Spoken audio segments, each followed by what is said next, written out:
स्वागत है आप सभी का एक बार फिर से मेरे YouTube channel unboxing with mean में। और जैसा कि मैंने पहले एक वीडियो अपलोड किया था MPPSC मेंस के नोट्स, एग्जाम गुरुजी वालों के जो नोट्स थे उनका अनबॉक्सिंग किया था, जिसमें काफ़ी सारे लोगों के कमेंट आए कि प्रत्येक बुक का जो है रिव्यू किया जाए, तो उसी के रिगार्डिंग आज का ये वीडियो होने वाला है।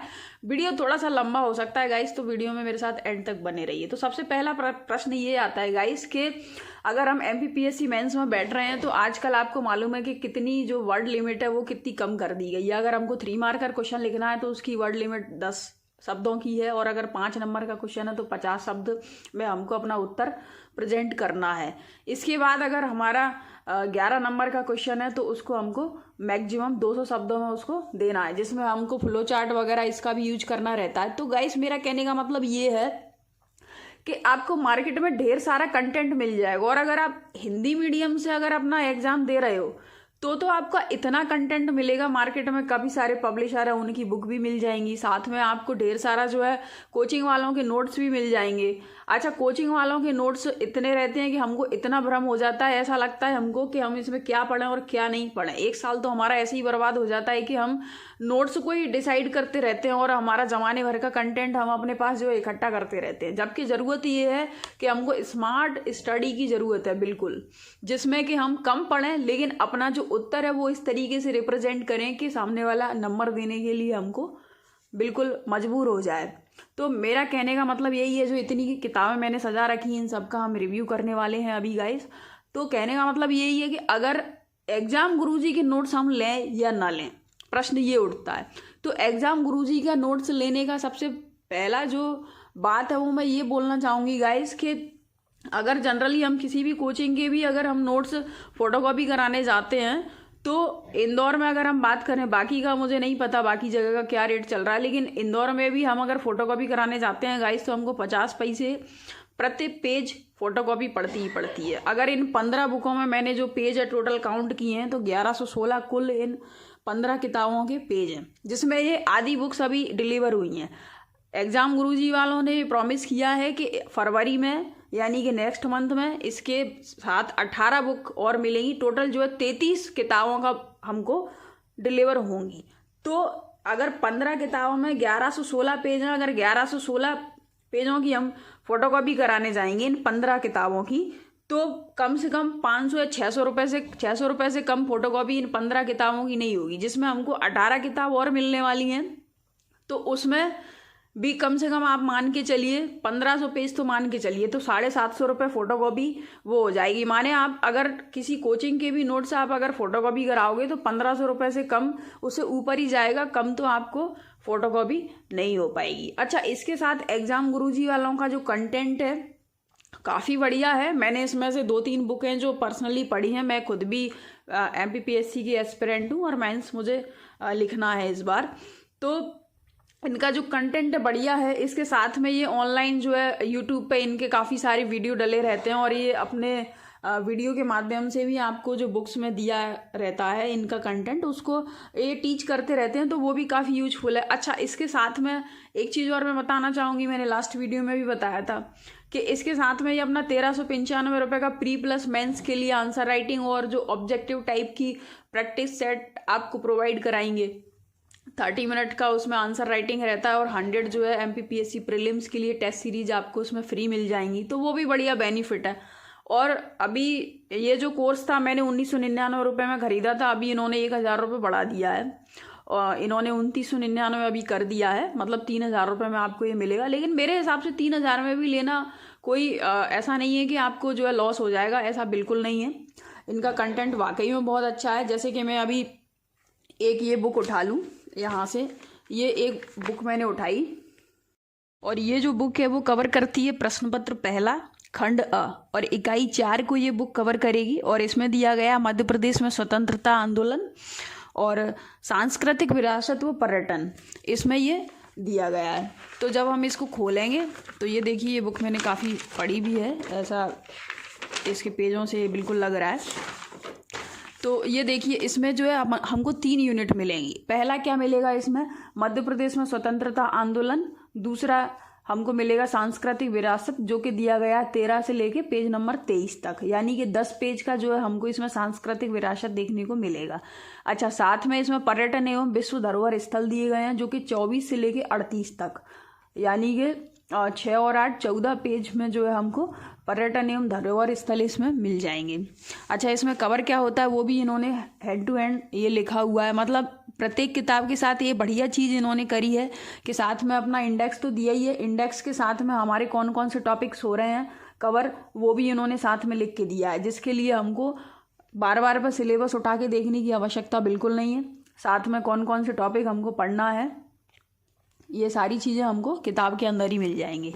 तो सबसे पहले हम बात करते हैं मध्य प्रदेश में स्वतंत्रता आंदोलन की। तो स्वतंत्रता आंदोलन में जो भी आंदोलन इसमें दिए गए हैं, हमको जो इम्पोर्टेंट आंदोलन पढ़ने हैं वो इसमें सारे प्रोवाइड कराए गए हैं। जैसे हम बात करते हैं सबसे पहले कुंवर चैन सिंह, तो यहाँ पर कुंवर चैन सिंह का इन्होंने पूरा विवरण दे रखा है। मेनली जब हम, मेरा मानना तो ऐसा भी है कि अगर आप प्रीलिम्स में भी अपीयर हो रहे हैं तो प्रीलिम्स के लिए भी इसकी कुछ बुक्स ऐसी हैं जो कि प्रीलिम्स और मेंस का सिलेबस जो है सिमिलर है। आप भी जानते हो प्रीलिम्स को 10 भागों में बांटा गया है, 10 इकाइयों में।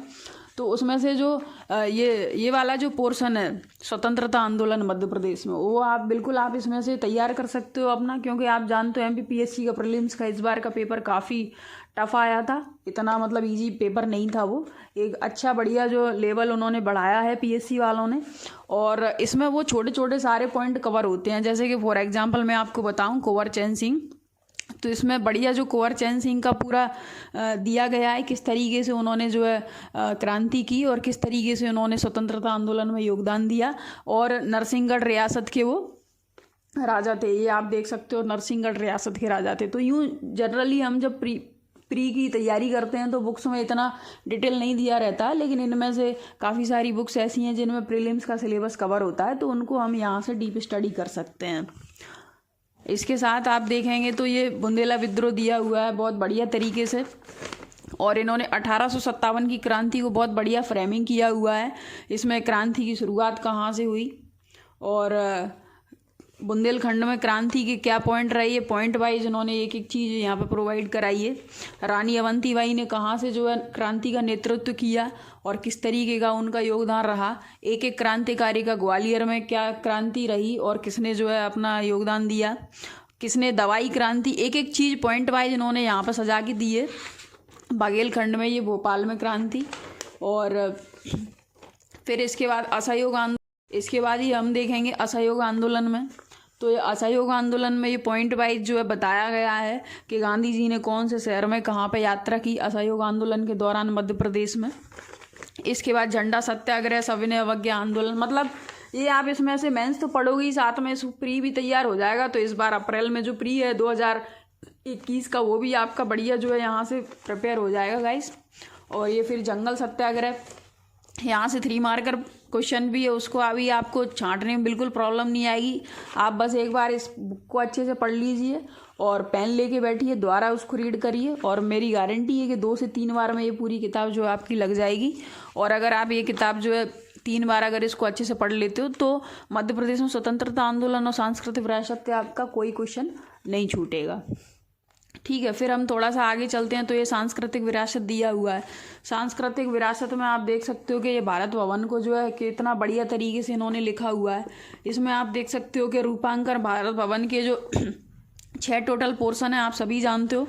तो ये 6 के 6 पोर्शन को इन्होंने लिखा हुआ है। रूपांकर, बागार, तनहद, आकार, रंगमंडल। रंगमंडल में भी इन्होंने 3 उपखंडों में ये बांटा हुआ है, आप देख सकते हो, अंतरंग, बहिरंग और अभिरंग, तीनों का डिटेल दे रखा है। इसके बाद प्रकाशन माने 6 भागों में भी बांटा है, और 6 के 6 बाद में इन्होंने डिटेल भी दिया हुआ है। तो अगर ये 200 नंबर में भी क्वेश्चन पूछा गया तो भी हम इसको अच्छे से फ्रेमिंग करके आ सकते हैं, और साथ में अगर इसको कम शब्दों में 50 शब्दों में पूछा गया तो भी हम इसको आराम से लिख सकते हैं। इसके बाद ये सारी अकादमियों को इन्होंने डेट वाइज जो है सजाया है, बढ़िया तरीके से दिया हुआ है, सभी का डिटेल भी दिया है थोड़ा थोड़ा। तो इतना हमारे लिए सफिशियंट है। अब ज़्यादा हमको अगर ज़्यादा ही पढ़ने का शौक़ है, बहुत ही ज़्यादा अगर हम पढ़ंकर हैं, तो फिर मेरे हिसाब से आपको यूनिक पब्लिकेशन की बुक ले लेना चाहिए, क्योंकि उनसे बेहतर तो डिटेल और कहीं नहीं मिलेगा। लेकिन अगर हमको वाकई में स्मार्ट स्टडी करना है, पेपर निकालना है, तो उसके लिए ये नोट्स बढ़िया हैं।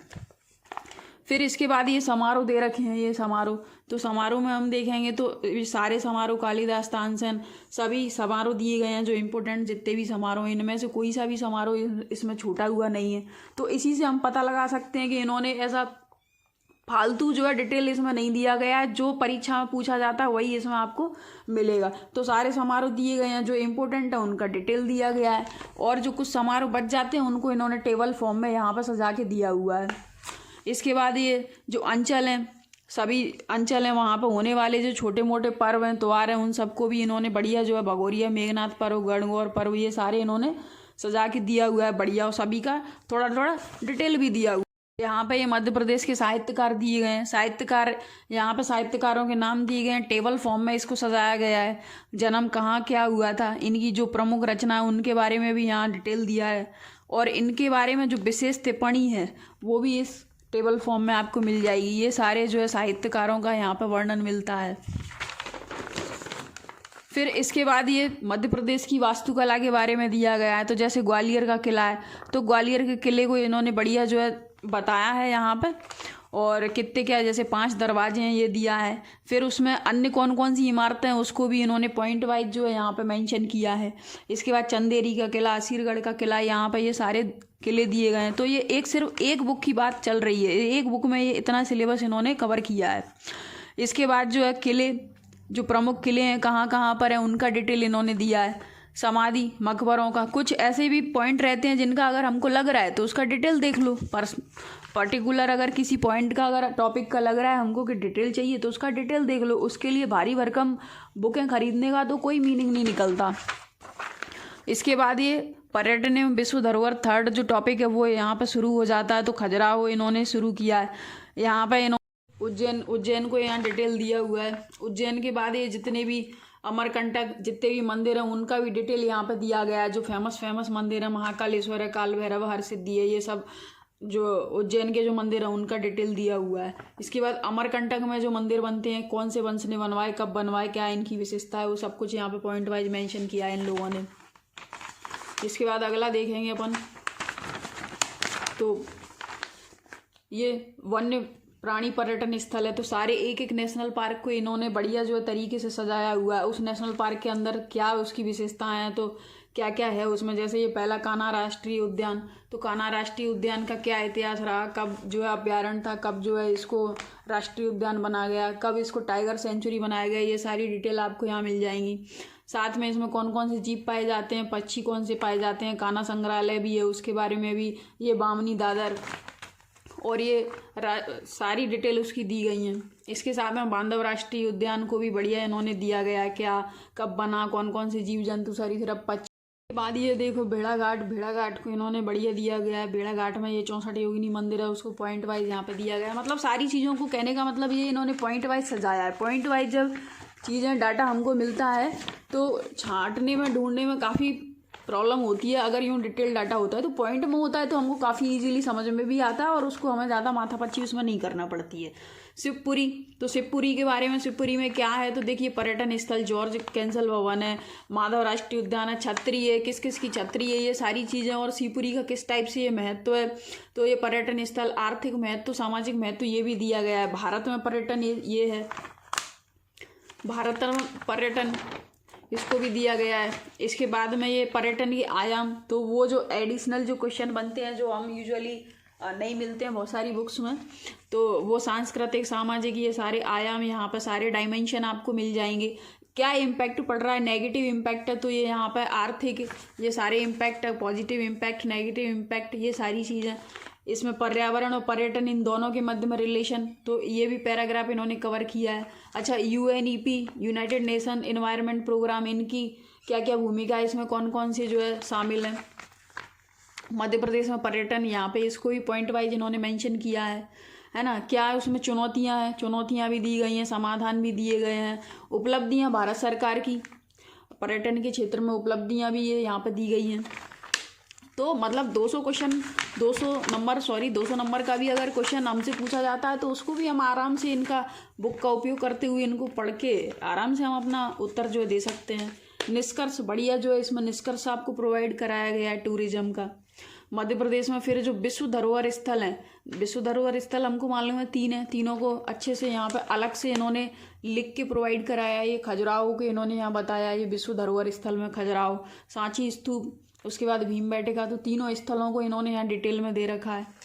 अच्छा, यूनेस्को के अर्बन लैंडस्केप सिटी प्रोग्राम के तहत तो विश्व धरोहर शहर जो है आपको मालूम होगा ग्वालियर पहला था, ओरछा, ग्वालियर और ओरछा दोनों को एक साथ बनाया, तो ये दोनों की जानकारी है। यहाँ संभावित में कौन कौन से क्षेत्र हो सकते हैं तो उसका भी यहाँ पे ये बढ़िया इन्होंने इस किताब के माध्यम से दिया है। तो ये एक किताब की मैंने बात की।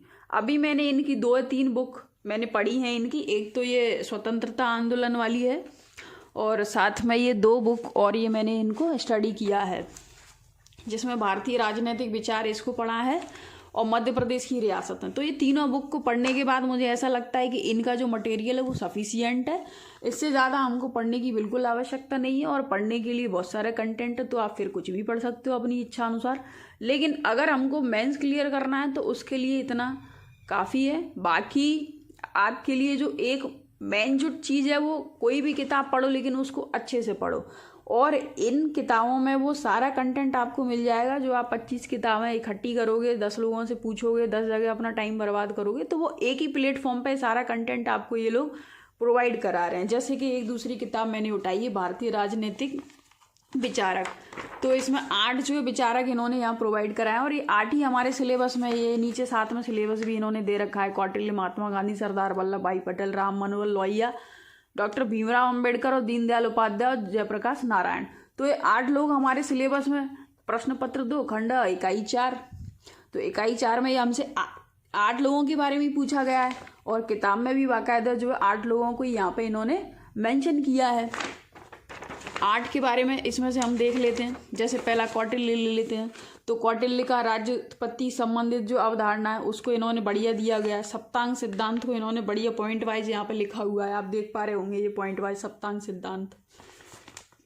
फिर एक एक को यहाँ पे इन्होंने डिटेल भी दिया है। सप्तांग जो 7 अंग है राज्य के, उन 7 अंगों को इन्होंने एक एक डिटेल भी दिया है। कौटिल्य के अनुसार राज्य के क्या कार्य होना चाहिए वो कार्य भी दिए गए हैं।